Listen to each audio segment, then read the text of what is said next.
Olá, estamos iniciando mais um Raça na TV, um programa que semanalmente tem trazido os temas mais variados da sociedade brasileira para que nós, leitores da revista Raça e também a população saiba dos temas que nós temos discutido. O Raça na TV hoje traz o Dr. Edio Silva Júnior, que ele é mestre e doutor em Direito Processual pela PUC de São Paulo. O Dr. Edio é um grande ativista da causa da igualdade racial e outras causas. E é um prazer tê-lo aqui. Dr. Edio também foi secretário de Justiça, aliás, o primeiro secretário de Justiça negro do estado de São Paulo. E hoje tem travado uma luta muito grande contra a intolerância religiosa no país. Dr. Edio, é um prazer tê-lo aqui. Testana, primeiro dizer da minha alegria em estar na Raça na TV, não é? Quer dizer, a Raça é um marco, ainda hoje, é uma referência em termos de um veículo de comunicação democrático, popular, né, includente, e agora essa alegria de estar na televisão. Nós vamos tratar de um tema, eu e o Dr. Edio nos conhecemos já há algum tempo, né? Não vamos falar o tempo para não denunciar a nossa idade. Verdade. E a gente trabalhou muito sobre a discriminação racial no mercado de trabalho, a gente tem discutido muito sobre, enfim, a violência, de todas as violências que o negro sofre no país. Mas eu tenho percebido, Dr. Edio, nos últimos anos, o senhor tem uma dedicação árdua com relação à questão da intolerância religiosa. Diga-se de passagem, intolerância religiosa que tem crescido muito em nosso país. Eu gostaria muito que o senhor iniciasse um pouco falando sobre esse momento que a gente está vivendo, mas quando isso começa a ampliar e ganhar hoje dimensões assustadoras. Pestana, veja, o grande paradoxo do nosso século é que a internet aproxima as pessoas, aproxima culturas, aproxima povos, mas um dos grandes desafios que as democracias contemporâneas têm é a dificuldade do ser humano conviver com outro ser humano diferente. O paradoxo é esse, isso é um problema do Brasil, isso é um problema mundial. Segundo a ONU, 75% dos conflitos armados em curso no planeta têm alguma motivação de natureza racial, cultural ou religiosa. Eu desprezo o outro, eu hostilizo o outro, eu quero destruir o outro porque o outro tem uma cor de pele diferente, tem uma cultura diferente, porque o Deus dele é diferente do meu ou porque eventualmente ele não tem crença alguma. No Brasil, isso está assumindo proporções preocupantes. Quer dizer, você tinha há 10 anos denúncias eventuais de depredação a terreiro, uma ofensa verbal, etc. Agora você tem invasão de templos religiosos afro-brasileiros, você tem tortura de sacerdotes, você tem crianças, como o caso famoso que houve no Rio de Janeiro alguns anos atrás, de uma menina de 11 anos atacada a pedradas nas ruas porque estava trajando indumentária do candomblé. Quer dizer, esse é um problema que eu te diria que se a sociedade brasileira não se atentar para isso, no curto prazo nós podemos ter conflitos sociais de rua em função desse lamentável problema da intolerância religiosa. Na realidade, quando o senhor narra isso, Dr. Edio, o que dá para se perceber é que, na realidade, quando você dá uma olhada nas leis e fala sobre ataques terroristas, a gente poderia até enquadrar, né, quando se fala de tortura, invasão, depredação, né, em alguns momentos em incêndio, isso são verdadeiros ataques terroristas. Ataques terroristas. Veja o seguinte, esta questão da clivagem da intolerância motivada por convicção ou por crença, ela atinge vários grupos no Brasil. Ela atinge ateus, várias as denúncias de crianças ateias humilhadas em escola pública, ou seja, veja que a escola pública é um equipamento em que a criança está ali sob custódia do Estado, sob guarda do Estado. Crianças ateias sendo humilhadas por professores que professam que se filiam a determinadas crenças religiosas. Os adventistas do sétimo dia são um segmento evangélico que sofre intolerância pesada por conta da guarda do sábado, não é? A interpretação bíblica dos adventistas conclui que o sábado é o dia sagrado e não o domingo, enfrentam uma série de violações de direitos. Muçulmanos, por conta da associação entre islamismo e terrorismo, não é? Os judeus, certamente, mas o segmento, historicamente, no Brasil, mais cruelmente perseguido são as religiões afro-brasileiras. O candomblé é a Umbanda. Eu tenho postulado, escrevi artigos sobre isso, que esses ataques, exatamente como você dizia, esses ataques têm que ser catalogados como terrorismo, porque não é só a intenção de invadir o terreiro, constranger o sacerdote a destruir objetos religiosos. Aquilo é filmado e depois aquilo é jogado nas redes sociais, quer dizer, com a nítida intenção de desencorajar, de aterrorizar. Então, eu entendo que, de fato, esses ataques, essas depredações e invasões de terreiros, do ponto de vista da legislação, configuram um crime de terrorismo. Um outro fato que quando nós estamos nessa conversa, eu posso perceber, quando você coloca que o foco maior são as religiões de matriz africana, o senhor também vê uma ligação entre a intolerância e o racismo?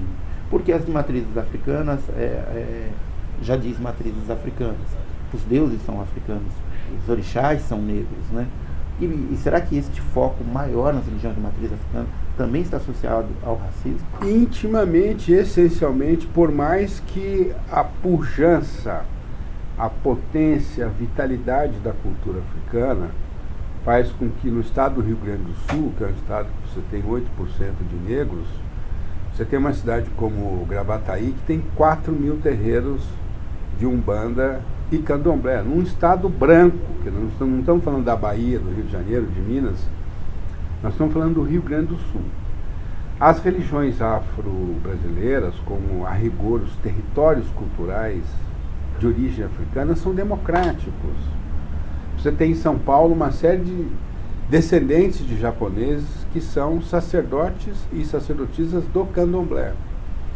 Entretanto, a origem, no caso da herança religiosa, ainda há pouco, vindo para cá, para esse estúdio, eu vi uma gravação que está nas redes em que um sujeito, fazendo um discurso da intolerância, um discurso do ódio religioso, remetia à África. Diz, olha, vejam a África, ele até propunha uma comparação entre, segundo ele, seria a parte do mundo que está sob a influência do cristianismo, seria próspera, democrática, enfim, ligada a sucesso.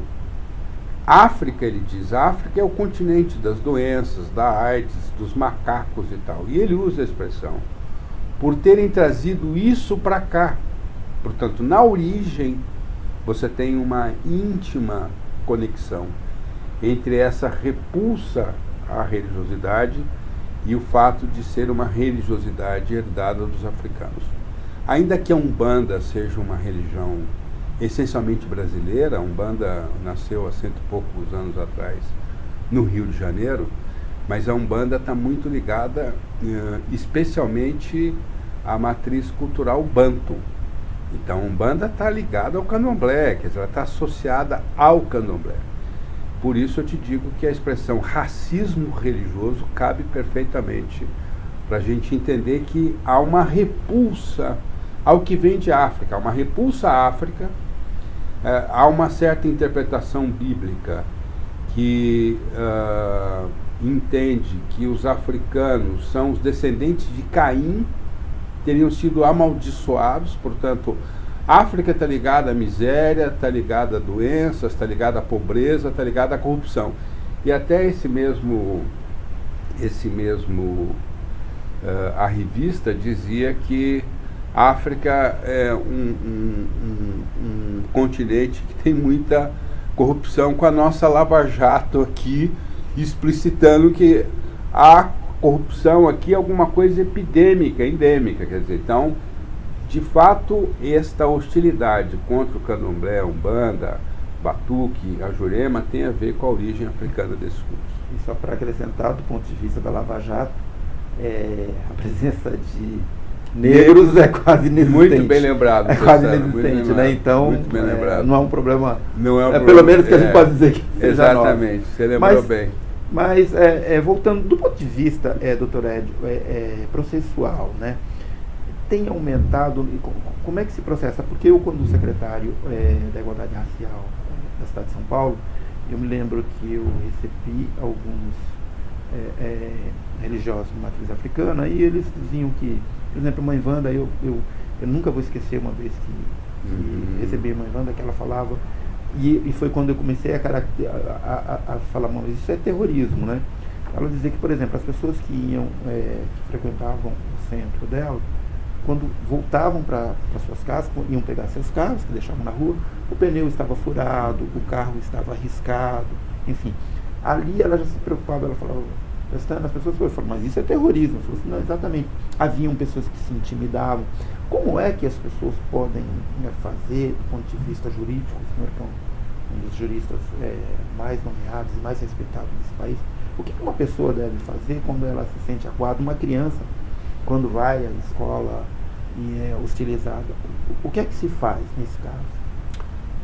Pestana, olha, eu te diria, e eu até preciso lembrar que tenho muito orgulho do fato de que, no período que fui secretário, propus ao governador Alckmin que criássemos a primeira delegacia, que ainda hoje é uma das poucas do país, a primeira delegacia especializada em crimes raciais e delitos de intolerância.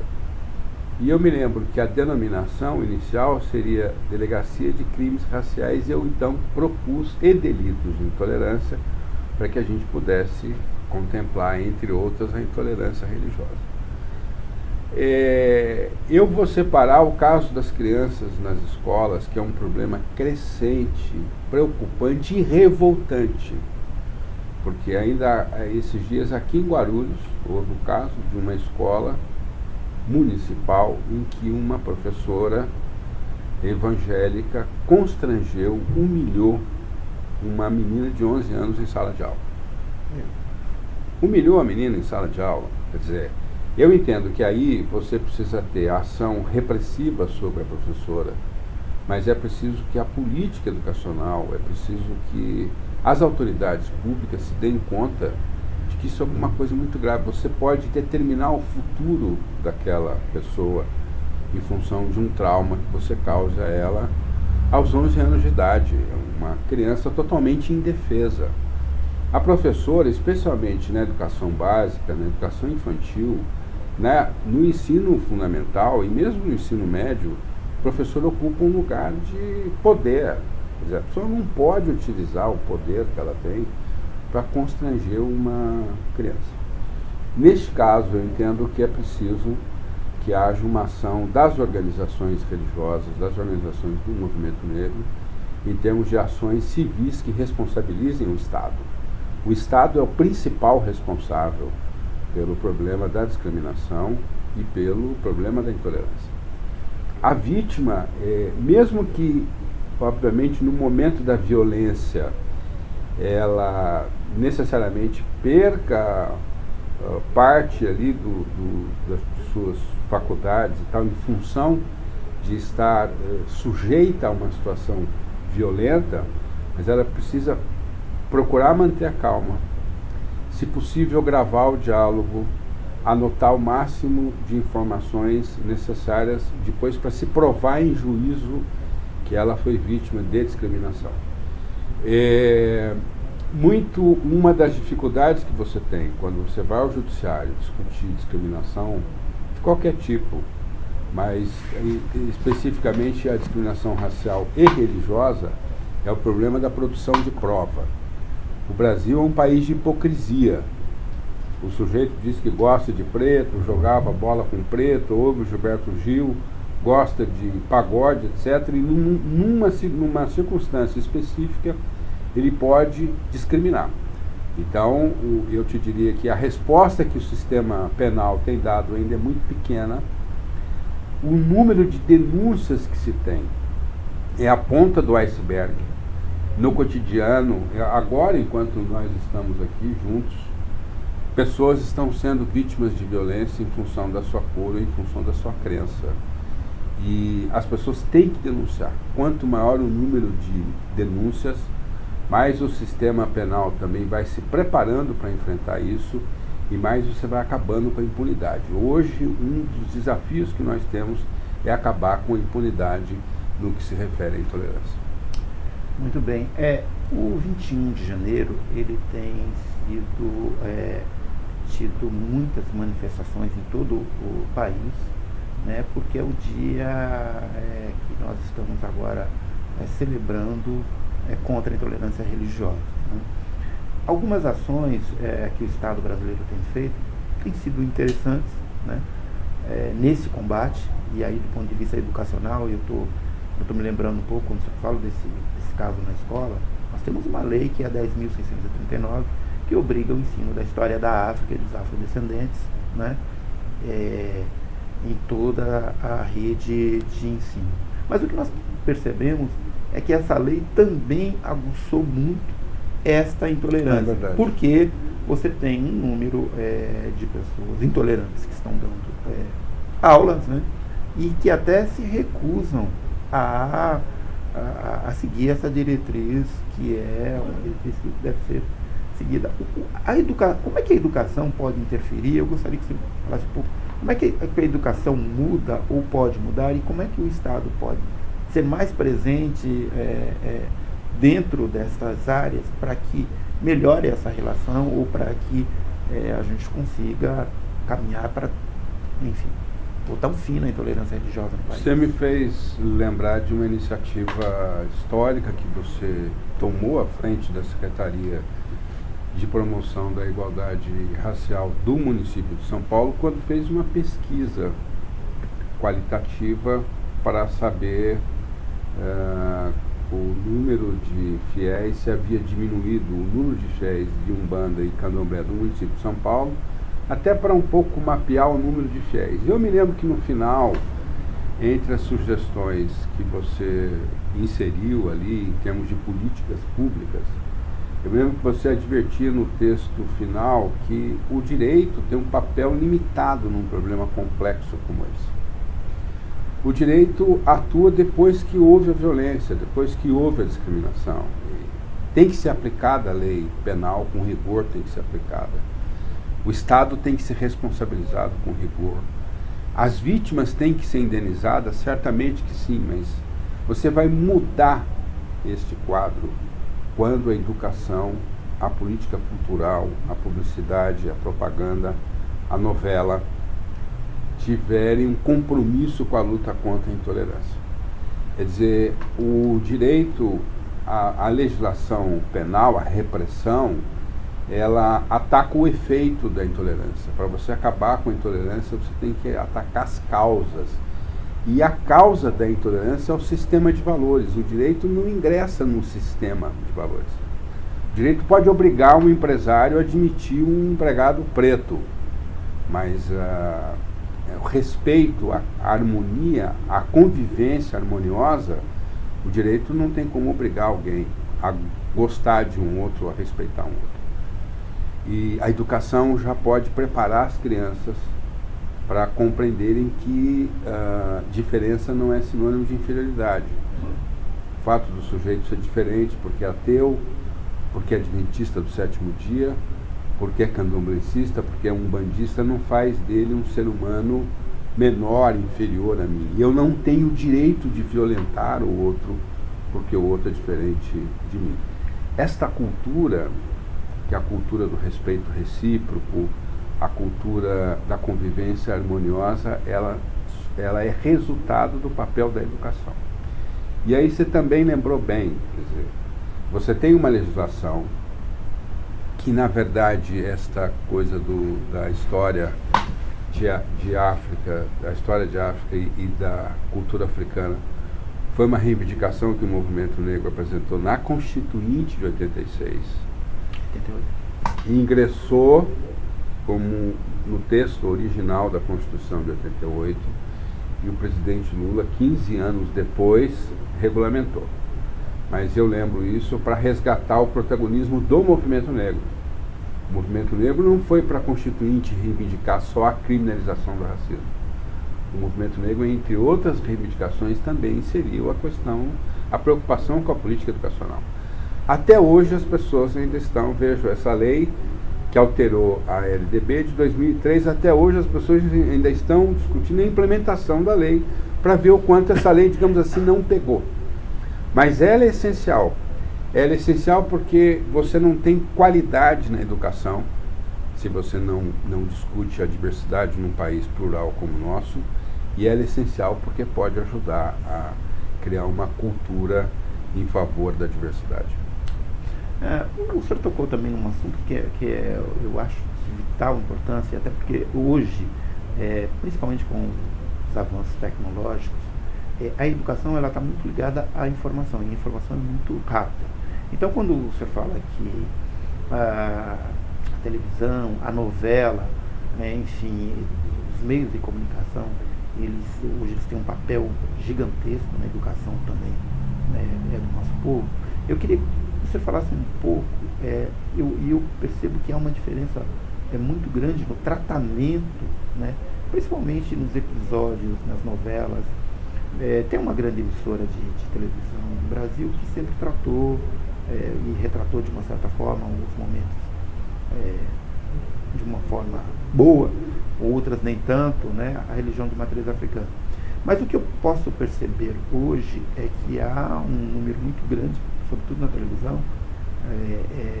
de programas e de emissoras que tratam de uma forma muito ruim, as religiões de matriz africana. O senhor também esteve envolvido há alguns anos num processo contra uma grande emissora de televisão com relação a isso. Eu queria que o senhor falasse um pouco sobre o papel dos veículos de comunicação e o andamento desse processo, no que se deu. Pestana, veja, agora a raça está na TV. A televisão é um serviço público. A comunicação social é um serviço público. É um serviço público que a Constituição determina que a função principal da comunicação, televisão, do rádio, internet, etc., é a educação. A Constituição refere exatamente isso que você dizia. A televisão, o rádio tem um papel essencial na formação de valores, na difusão de valores, na defesa dos direitos humanos. Você não pode utilizar uma concessão de serviço público, que é uma televisão, para propagar o ódio religioso. Por que nós usamos a expressão ódio? Porque todos os males da humanidade são creditados às religiões afro-brasileiras, incluindo dengue, zika vírus, degelo no Ártico, buraco na camada de ozônio, quer dizer, todos os males da humanidade são creditados ao candomblé e umbanda. O resultado, se você diz para o sujeito que o desemprego que ele está enfrentando não é um problema da crise econômica, é um problema dos espíritos maus que eles associam ao candomblé e da umbanda, você induz o sujeito a atacar o fiel na rua. Porque ao destruir o outro, ele entende que ele vai ter o emprego dele de volta. Nós ganhamos, depois de 14 anos, em abril de 2015, uma sentença que determina que as religiões afro-brasileiras terão direito a 16 horas de resposta, durante 16 dias seguidos, com 3 chamadas diárias numa importante emissora de televisão. E, inclusive, no próximo dia 2 de fevereiro, o Tribunal Regional Federal vai julgar o recurso que essa grande emissora interpôs, mas nós estamos muito seguros de que o candomblé e a umbanda terão direito a essa resposta. E vou te dizer, a vitória aí não é da umbanda e do candomblé, a vitória é da democracia, a vitória é do Estado de Direito. A televisão e o rádio não podem ser utilizadas para induzir brasileiros a atacarem outros brasileiros em função de sua crença ou em função de sua descrença. Ótimo. O nosso Raça na TV de hoje está chegando ao seu final. O programa de hoje passou rápido, Eu sempre digo que os temas que a gente traz aqui, que são os mais variados, mas realmente o tema que a gente quer que seja uma marca desse programa, são os temas que mais atingem os afrodescendentes, que somos 54% da população, E entre eles, não tenha dúvida, que a intolerância religiosa é um tema que vai estar sempre presente no nosso programa, assim como a morte de jovens negros na periferia, que também já é um caso terrível, e a nossa não presença nos meios de comunicação. Então são temas que a gente sempre vai estar trazendo para cá, né, e sempre trazendo pessoas muito importantes que estão aí há muitos anos lutando, sendo premiadas no Brasil e fora, como é o caso do Dr. Edio, para tratar desse assunto. Eu queria suas considerações finais e dizer que foi um prazer tê-lo aqui no nosso programa. Pestana, foi uma alegria imensa poder dialogar com os leitores e agora com os telespectadores da Raça. Dizer que você é para nós um ícone, né, uma figura com uma trajetória ímpar que ajudou muito o Brasil, ajudou o Brasil a entender a realidade de metade do seu povo, que somos nós, educou muita gente, a produção literária que você teve como jornalista, e agora essa contribuição tão importante que é trazer a raça para a televisão. O nosso povo é um povo que, como qualquer povo, tem diferentes confissões religiosas.